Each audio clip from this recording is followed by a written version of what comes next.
Solo. A Star Wars story co-writer Jonathan Kasdan reveals his original idea to incorporate the bounty hunter Bossk into the narrative, though the spin-off continued the franchise tradition of introducing new characters to the canon.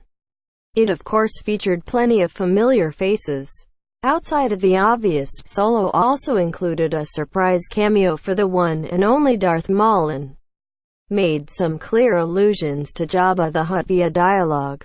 Given the film's criminal underworld setting, rumors persisted some bounty hunters would show up at some point, though the famous ones were never seen on screen.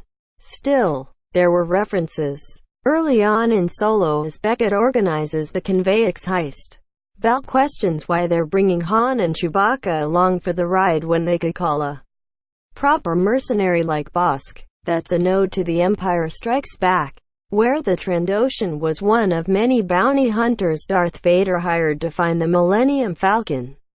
Prior to Solo's release, Kasdan said Bossk would be a must if Solo ever got a sequel, and he tried to get the character a role in Ron Howard's film this year. Related how Solo set up a sequel on Twitter, Kasdan shared a long list of various behind-the-scenes trivia on Solo, and one of the items discussed the one-time plan for Bossk, who would have been a member of Enfys Nest's Cloud Riders.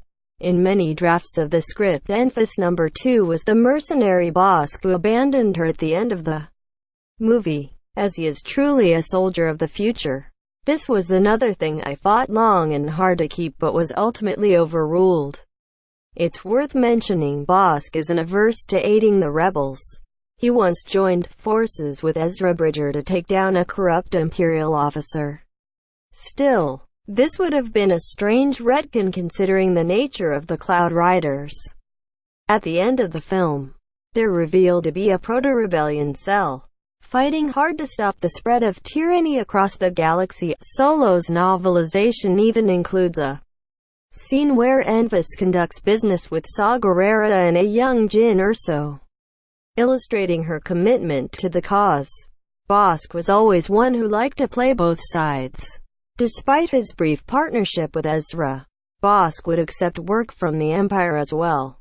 As fun as it would have been to see Bossk on screen, it'd have been odd if he was a freedom fighter years before being summoned by Vader. It's true Kasdan had Bossk abandon Enfys, but that'd still be head-scratching.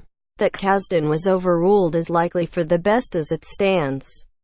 The Bossk Easter egg is a cool bit for longtime fans, serving as a piece of universe building to let viewers know these bounty hunters are out there. Unless there's a natural fit for a legacy character in one of the new films, there's no need to force it simply because the creatives like someone.